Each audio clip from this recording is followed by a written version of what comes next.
ಎಲ್ಲರಿಗೂ ನಮಸ್ಕಾರ. ಈ ದಿನ ನಾವು ಕೆಲವು ಮುಖ್ಯ ಮಾನ್ಸೂನ್ ಸೀಸನ್ನಲ್ಲಿ ಬರುವಂಥ ಕೆಲವು ಮುಖ್ಯ ಕಾಯಿಲೆಗಳ ಬಗ್ಗೆ ತಿಳಿದುಕೊಳ್ಳೋಣ. ಈ ಮಾನ್ಸೂನ್ ಸೀಸನ್ನಲ್ಲಿ ಮಳೆ ಹೆಚ್ಚಾಗಿರೋ ಟೈಮ್ನಲ್ಲಿ ನಮಗೆ ಕೆಲವು ಕಾಯಿಲೆಗಳು ಬಹಳ ಸಾಮಾನ್ಯವಾಗಿ ಕಾಣಿಸ್ಕೊಳ್ತಾ ಇದ್ದಾವೆ. ಒಂದು ಮಲೇರಿಯಾ, ಮತ್ತೊಂದು ಡೆಂಗ್ಯೂ ಜ್ವರ. ಮಲೇರಿಯಾ ಮತ್ತು ಡೆಂಗ್ಯೂ ಜ್ವರಗಳು ಎರಡನ್ನೂ ಸೊಳ್ಳೆ ಕಚ್ಚುವುದರಿಂದ ಹರಡುವಂಥ ಕಾಯಿಲೆಗಳು. ಮಲೇರಿಯಾ ಸಾಮಾನ್ಯವಾಗಿ ನಾವು ಏನು ಹೇಳ್ತೀವಿ ಅಂತಂದರೆ ಯೂಶಲಾಗಿ ಒಂದು ಪ್ಯಾರಾಸೈಟ್ ಇಂದ ಬರುವಂಥ ಕಾಯಿಲೆ. ಇದರಲ್ಲಿ 4 ವಿಧವಾದ ಪ್ಯಾರಾಸೈಟ್ಗಳಿರ್ತವೆ: plasmodium falciparum, plasmodium vivax, plasmodium ovale, plasmodium malariae ಅಂತ. ನಮ್ಮಲ್ಲಿ ಬಹಳ ಸಾಮಾನ್ಯವಾಗಿ ಕಾಣುವಂಥ ಪ್ಲಾಸ್ಮೋಡಿಯಂ ಆದರೆ ಪ್ಲಾಸ್ಮೋಡಿಯಂ ಫ್ಯಾಲ್ಸಿಫಾರ್ಮು, ವೈವ್ಯಾಕ್ಸ್, ಓವೆಲ್ಲು ನಮ್ಮಲ್ಲಿ ನಮ್ಮ ಸುತ್ತಮುತ್ತಲಿನಲ್ಲಿ ಬಹಳವಾಗಿ ಇರ್ತದೆ. ಯೂಶಲಾಗಿ ಈ ಕಾಯಿಲೆ ಫೀಮೇಲ್ ಅನಾಫಿಲಿಸ್ ಮಸ್ಕಿಟೋ ಕಚ್ಚುವುದರಿಂದ ಬರ್ತದೆ. ಆಮೇಲೆ ಡೆಂಗ್ಯೂ ಜ್ವರಕ್ಕೆ ಸಂಬಂಧಪಟ್ಟಂಗೆ ಆದರೆ ಡೆಂಗ್ಯೂ ಜ್ವರ ಯೂಶಲಾಗಿ ಇದು ಕೂಡ ಸೊಳ್ಳೆ ಕಚ್ಚುವುದರಿಂದ ಬರುವಂಥ ಕಾಯಿಲೆ. ಇದಕ್ಕೆ 2 ವಿಧವಾದ ಸೊಳ್ಳೆಗಳು ಯೂಶಲಾಗಿ ಕಚ್ಚೋದ್ರಿಂದ ನಮಗೆ ಡೆಂಗ್ಯೂ ಜ್ವರ ಹರಡುತ್ತದೆ. ಒಂದು ಈಡಿಸ್ ಈಜಿಪ್ಟೈ ಅಂತ, ಇನ್ನೊಂದು ಈಡಿಸ್ ಆಲ್ಬೋಪಿಕ್ಟಸ್ ಅಂತ ಹೇಳ್ಬಿಟ್ಟು. ಯೂಶಲಾಗಿ ಈಡಿಸ್ ಈಜಿಪ್ಟೈನ ನಾವು ಟೈಗರ್ ಮಸ್ಕಿಟೋ ಅಂತ ಕರಿತೀವಿ. ಯಾಕಂದರೆ ಅದ್ರ ಮೇಲೆ ಮತ್ತು ಬಿಳಿ ಬಣ್ಣದ ಅಥವಾ ಜೀಬ್ರಾ ಕ್ರಾಸಿಂಗ್ ಅಂತ ಹೇಳ್ತೀವಿ, ಬಿಳಿ ಬಣ್ಣದ ಸ್ಪಾಟ್ಸ್ ಇರ್ತದೆ. ಅದರಿಂದ ನಾವು ಅದನ್ನು ಈಸಿಯಾಗಿ ಐಡೆಂಟಿಫೈ ಮಾಡ್ಬೋದು. ಮಲೇರಿಯಾ ಬಂದು ಯೂಶಲಾಗಿ ಸಾಮಾನ್ಯವಾಗಿ ಸಂಜೆ ಅಥವಾ ರಾತ್ರಿ ಕಚ್ಚುವಂಥ ಸೊಳ್ಳೆಗಳಲ್ಲಿ ಬರ್ತದೆ. ಆದರೆ ಈ ಡೆಂಗ್ಯೂ ಜ್ವರ ಬಂದು ಯೂಶಲಾಗಿ ಹಗಲು ಸಮಯ ಕಚ್ಚುವಂಥ ಸೊಳ್ಳೆ ಆಗಿರ್ತದೆ. ಯೂಶಲಾಗಿ ಒಂದೊಂದೇ ಸೊಳ್ಳೆ ಇರ್ತದೆ, ಬಂದು ಕಚ್ಚಿದಾಗ ಯೂಶಲಾಗಿ ಈ ಥರದ ಪ್ರಾಬ್ಲಮ್ಮು ಆಗ್ತದೆ.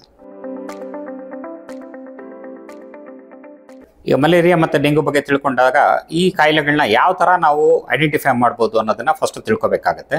ಮಲೇರಿಯಾ ಕಾಯಿಲೆಗೆ ಬಂದಾಗ ಯೂಶಲಾಗಿ ಆಲ್ಮೋಸ್ಟ್ ಯಾರೇ ಕಾಯಿಲೆ ಬರ್ತದೆ ಅವ್ರಿಗೆ ಯೂಶಲಾಗಿ ಅತಿಯಾದ ಅಥವಾ ಅತಿ ಹೆಚ್ಚು ಜ್ವರ ಸಡನ್ನಾಗಿ ಶುರುವಾಗೋದು, ಅದ್ರ ಜೊತೆಗೆ ಮೈ ನಡುಗುವಿಕೆ, ನಾವು ಚಿಲ್ಸ್ ಅಂಡ್ ರೈಗರ್ಸ್ ಅಂತ ಕರಿತೀವಿ, ಅಥವಾ high fever with chills and rigors ಅಂತ. ಆಮೇಲೆ ತಲೆನೋವು ಇರ್ತದೆ, ವಾಂತಿ ಬರಬಹುದು, ಯೂಶಲಾಗಿ ಈ ಥರ ಇರ್ತದೆ. ಆಮೇಲೆ ಡೆಂಗ್ಯೂ ಜ್ವರಕ್ಕೆ ಬಂದಾಗ ಯೂಶಲಾಗಿ ಜ್ವರ ಸಡನ್ನಾಗಿ ಜಾತಿಯಾದಂಥ ಜ್ವರ ಅಥವಾ ಹೆಚ್ಚು ಜ್ವರ ಬರುವಂಥದ್ದು. ಆಮೇಲೆ ಜೊತೆಗೆ ಅತಿ ಹೆಚ್ಚು ಮೈಕೈ ನೋವುಗಳು. ಯೂಶಲಾಗಿ ಅದಕ್ಕೇ ಈ ಕಾಯಿಲೆನ ಬ್ರೇಕಿಂಗ್ ಬೋನ್ ಫೀವರ್ ಅಂತ ಕೂಡ ಕರಿತೀವಿ. ಮೈಕೈ ನೋವು, ಅತಿಯಾದ ಮೈಕೈ ನೋವು, ತಲೆನೋವು, ಆಮೇಲೆ ಕಣ್ಣುಗುಡ್ಡೆಯ ಹಿಂಭಾಗದಲ್ಲಿ ನೋವಿರ್ತದೆ. ಇದು ಯೂಶಲಾಗಿ ಡೆಂಗ್ಯೂ ಜ್ವರದ ಕ್ಲಾಸಿಕಲ್ ಸಿಂಪ್ಟಮ್ಸ್. ಸೊ ಡೆಂಗ್ಯೂ ಮತ್ತು ಮಲೇರಿಯಾ ಜ್ವರ ಎರಡು ಆಲ್ಮೋಸ್ಟ್ ಜ್ವರನೇ ಕಾಮನ್ ಸಿಂಪ್ಟಮ್ ಆಗಿರೋದ್ರಿಂದ ಯಾವ ಥರ ಡಿಫ್ರೆನ್ಷಿಯೇಟ್ ಮಾಡ್ಬೋದು ಅಂದರೆ, ನಾನು ಫಸ್ಟಲ್ಲಿ ಇನಿಷಿಯಲ್ ಆಗಿ ಹೇಳ್ದಂಗೆ ಯೂಶಲಾಗಿ ಮಲೇರಿಯಾ ಜ್ವರದಲ್ಲಿ ಹೆಚ್ಚಿನ ಜ್ವರ ಮತ್ತು ಮೈ ನಡುಗುವಿಕೆ ಅಥವಾ ಚಿಲ್ಸ್ ಅಂಡ್ ರೈಗರ್ಸ್ ಅಂತ ಕರಿತೀವಿ, ಅದು ಹೆಚ್ಚಾಗಿರ್ತದೆ. ಆದರೆ ಡೆಂಗ್ಯೂ ಜ್ವರದಲ್ಲಿ ಅತಿ ಹೆಚ್ಚು ಜ್ವರ ಜೊತೆಗೆ ಅತಿಯಾದ ಮೈಕೈ ನೋವು, ತಲೆನೋವು, ಕಣ್ಣುಗುಡ್ಡೆ ನೋವು, ಮತ್ತು ಕೆಲವು ಸಲ ಮೈಯಲ್ಲಿ ರ್ಯಾಷಸ್ ಅಂತ ಕರಿತೀವಿ, ಆ ಥರ ಮಚ್ಚಗಳು ಕೆಲವು ಸಲ ಬರ್ತದೆ. ಇವೆರಡು ಕ್ಲಿನಿಕಲ್ಲಿ ಡಿಫ್ರೆನ್ಷಿಯೇಟ್ ಮಾಡೋಂಥ ಫೀಚರ್ಗಳಾಗಿರುತ್ತೆ. ಈ ಎರಡು ಕಾಯಿಲೆಗಳನ್ನು ಬಹಳ ಬೇಗನೆ ನಾವು ಐಡೆಂಟಿಫೈ ಮಾಡೋದ್ರಿಂದ ಅದರಿಂದ ಆಗುವಂಥ ತೊಂದರೆಗಳನ್ನು ತಡಿಬಹುದು. ಇದನ್ನು ಯಾವುದೇ ಸಿಂಪ್ಟಮ್ಸ್ ಕಾಣಿಸ್ಕೊಂಡಾಗ ಆದಷ್ಟು ಬೇಗನೆ ಹತ್ತಿರದ ವೈದ್ಯರನ್ನು ಸಂಪರ್ಕಿಸಿ ಅದಕ್ಕೆ ಬೇಕಾದಂಥ ಟೆಸ್ಟ್ಗಳನ್ನು ಮಾಡಿಸ್ಕೊಂಡು ಟ್ರೀಟ್ಮೆಂಟನ್ನು ಮಾಡಬೇಕಾಗತ್ತೆ. ಮಲೇರಿಯಾಗೆ ಅದರಾದ ಸಪ್ರೇಟ್ ಟೆಸ್ಟ್ಗಳಿರ್ತದೆ, ಡೆಂಗ್ಯೂಗೂ ಕೂಡ ಅದೇ ಆದ ಸಪ್ರೇಟ್ ಟೆಸ್ಟ್ಗಳಿರ್ತದೆ. ಮಲೇರಿಯಾಗೆ ಸ್ಮಿಯರ್ ಟೆಸ್ಟ್ ಅಂತ ಮಾಡ್ತೀವಿ ಮತ್ತು ಆಂಟಿಜನ್ ಟೆಸ್ಟ್ ಅಂತ ಮಾಡ್ತೀವಿ. ಡೆಂಗ್ಯೂ ಜ್ವರಕ್ಕೆ NS1 ಆಂಟಿಜನ್ ಅಂತ ಬರ್ತದೆ, IgM ಆಂಟಿಜನ್ ಅಂತ ಬರ್ತದೆ. ಡೆಂಗ್ಯೂ ಜ್ವರದಲ್ಲಿ NS1 ಆಂಟಿಜನ್ ಬಂದು ಮೊದಲನೇ ದಿವಸದಿಂದ 3ನೇ ದಿವಸದವರೆಗೂ ಪಾಸಿಟಿವ್ ಬರ್ತದೆ. ಆಮೇಲೆ 3 ದಿವಸ ಆದಮೇಲೆ IgM ಟೆಸ್ಟ್ ಅನ್ನೋದು ಪಾಸಿಟಿವ್ ಬರ್ತದೆ. ಇದನ್ನು ಐಡೆಂಟಿಫೈ ಮಾಡಬೇಕಾದ್ರೆ ನೀವು ಯಾವುದಾದ್ರೂ ಡಾಕ್ಟರ್ ಹತ್ರ ಮೀಟ್ ಮಾಡಲೇಬೇಕಾಗತ್ತೆ. ಮನೆಯಲ್ಲಿ ಸೆಲ್ಫ್ ಮೆಡಿಕೇಶನ್ ಮಾಡ್ಕೊಳ್ಳೋದಕ್ಕಿಂತ ಡಾಕ್ಟರ್ ಹತ್ರ ಕನ್ಸಲ್ಟ್ ಮಾಡಿ ಅದನ್ನು ಸರಿಯಾದ ವಿಧದಲ್ಲಿ ಅದನ್ನ ಐಡೆಂಟಿಫೈ ಮಾಡಿ ಅದಕ್ಕೆ ಸರಿಯಾದ ಟ್ರೀಟ್ಮೆಂಟನ್ನು ತಗೊಳ್ಳೋದು ಉಚಿತ.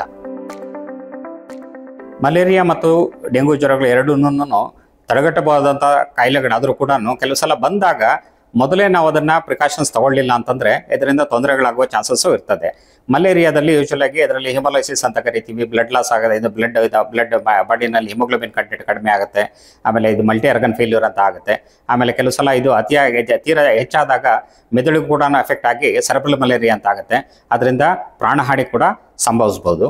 ಆಮೇಲೆ ಡೆಂಗ್ಯೂ ಜ್ವರಕ್ಕೆ ಬಂದಾಗ ಯೂಶಲಾಗಿ ಫಸ್ಟ್ ಜ್ವರ, ಮೈಕೈ ನೋವುಗಳೆಲ್ಲ ಬಂದರೂ ಕೂಡ ಇದು ಸಿವಿಯರ್ ಆದಾಗ ಯೂಶಲಾಗಿ ಡೆಂಗ್ಯೂ ಶಾಕ್ ಸಿಂಡ್ರೋಮ್ ಅಂತ ಕರಿತೀವಿ.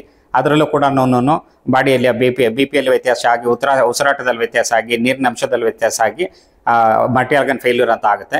ಆಮೇಲೆ ಅದು ಕೂಡ ಪ್ರಾಣಕ್ಕೆ ಹಾನಿಯಾಗುವಂಥ ಸಂಭವ ಇರ್ತದೆ. ಆದ್ದರಿಂದ ಇವೆರಡು ಕಾಯಿಲೆಗಳನ್ನು ಆದಷ್ಟು ಬೇಗನೆ ಐಡೆಂಟಿಫೈ ಮಾಡಿ ಟ್ರೀಟ್ಮೆಂಟ್ ತಗೊಳ್ಳೋದು ಬಹಳ ಒಳ್ಳೆಯದು ಅನ್ನೋದು ಅಭಿಪ್ರಾಯ.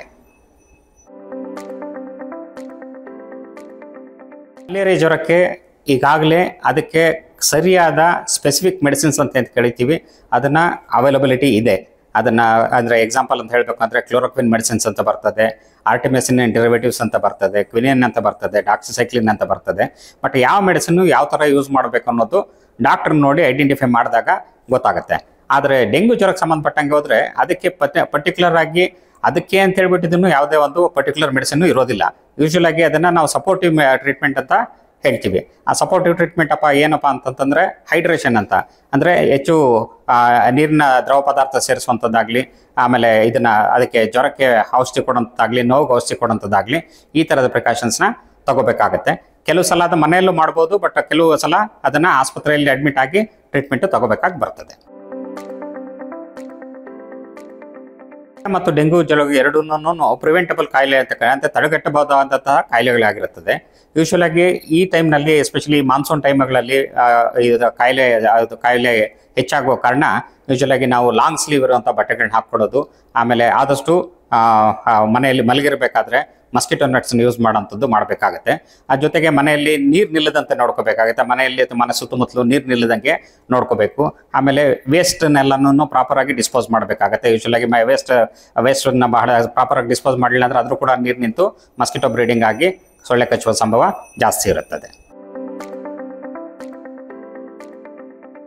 ಸಾಮಾನ್ಯವಾಗಿ ಈ ಮಲೇರಿಯಾ ಮತ್ತು ಡೆಂಗ್ಯೂ ಎರಡು ಜ್ವರಗಳನ್ನು ಮಾನ್ಸೂನ್ ಟೈಮ್ನಲ್ಲಿ ಅಥವಾ ಮಳೆ ಬರೋ ಟೈಮ್ನಲ್ಲಿ ಹೆಚ್ಚಾಗಿ ನಾವು ನೋಡ್ಬೋದು. ಕಾರಣ ಏನು ಅಂತಂದರೆ ಯೂಶ್ವಲ್ ಆಗಿ ಮಳೆ ಹೆಚ್ಚಾದಾಗ ಎಲ್ಲಂದರೆ ಅಲ್ಲಿ ಮಳೆ ನೀರು ನಿಂತ್ಕೊಳ್ಳೋ ಚಾನ್ಸಸ್ ಇರ್ತದೆ. ಆಮೇಲೆ ಎಲ್ಲ ರೋಡಲ್ಲಿ, ರಸ್ತೆಗಳಲ್ಲಿ ಎಲ್ಲನೂ ಹಳ್ಳ ಬೀಳೋದು, ಅದರಲ್ಲಿ ನೀರು ನಿಲ್ಲುವಂಥದ್ದು ಆಗ್ತದೆ. ಆಮೇಲೆ ನಾವು ಸಾಮಾನ್ಯವಾಗಿ ಏನು ಉಪಯೋಗಿಸ್ತೀವಿ ವೇಸ್ಟು, ಅದನ್ನೆಲ್ಲನೂ ಕರೆಯಾಗಿ ಡಿಸ್ಪೋಸ್ ಮಾಡತಕ್ಕಂಥದ್ದು ಕೂಡ ಕಷ್ಟ ಆಗ್ಬೋದು ಮಳೆ ಕಾಲದಲ್ಲಿ.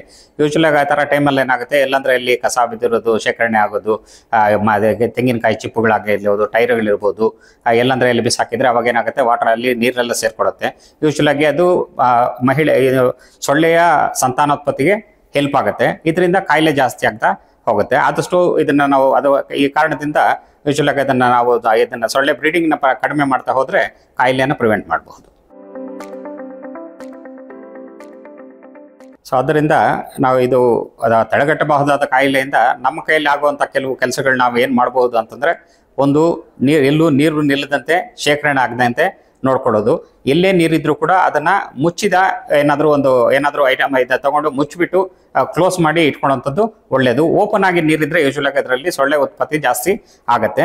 ಆ ಜೊತೆಗೆ ಈ ವೇಸ್ಟ್ ಮ್ಯಾನೇಜ್ಮೆಂಟ್ನ ಬಹಳ ಚೆನ್ನಾಗಿ ನೋಡ್ಕೋಬೇಕಾಗುತ್ತೆ. ಅಂದರೆ ಯೂಶ್ವಲಾಗಿ ವೇಸ್ಟ್ ಡಿಸ್ಪೋಸಲ್ನ ಪ್ರಾಪರಾಗಿ ಮಾಡಿ, ಎಲ್ಲೂ ಕಸ ಬೆಳೆದಂಗೆ ಮತ್ತು ನೀರು ಶೇಖರಣೆ ಆಗದಂಗೆ ನೋಡ್ಕೋಬೇಕಾಗಿ ಬರುತ್ತೆ. ಡೆಂಗ್ಯೂ ಮತ್ತು ಮಲೇರಿಯಾದ ಮಾಹಿತಿಯನ್ನು ತಿಳಿದುಕೊಂಡು ಅದನ್ನು ನಾವು ಜೀವನದಲ್ಲಿ ಅಳವಡಿಸಿಕೊಳ್ಳೋದ್ರಿಂದ ಎರಡು ಕಾಯಿಲೆಗಳನ್ನು ತಡೆಗಟ್ಟಲು ಬಹಳ ಉಪಯೋಗ ಆಗುತ್ತದೆ. Thank you for watching. Stay healthy, stay safe.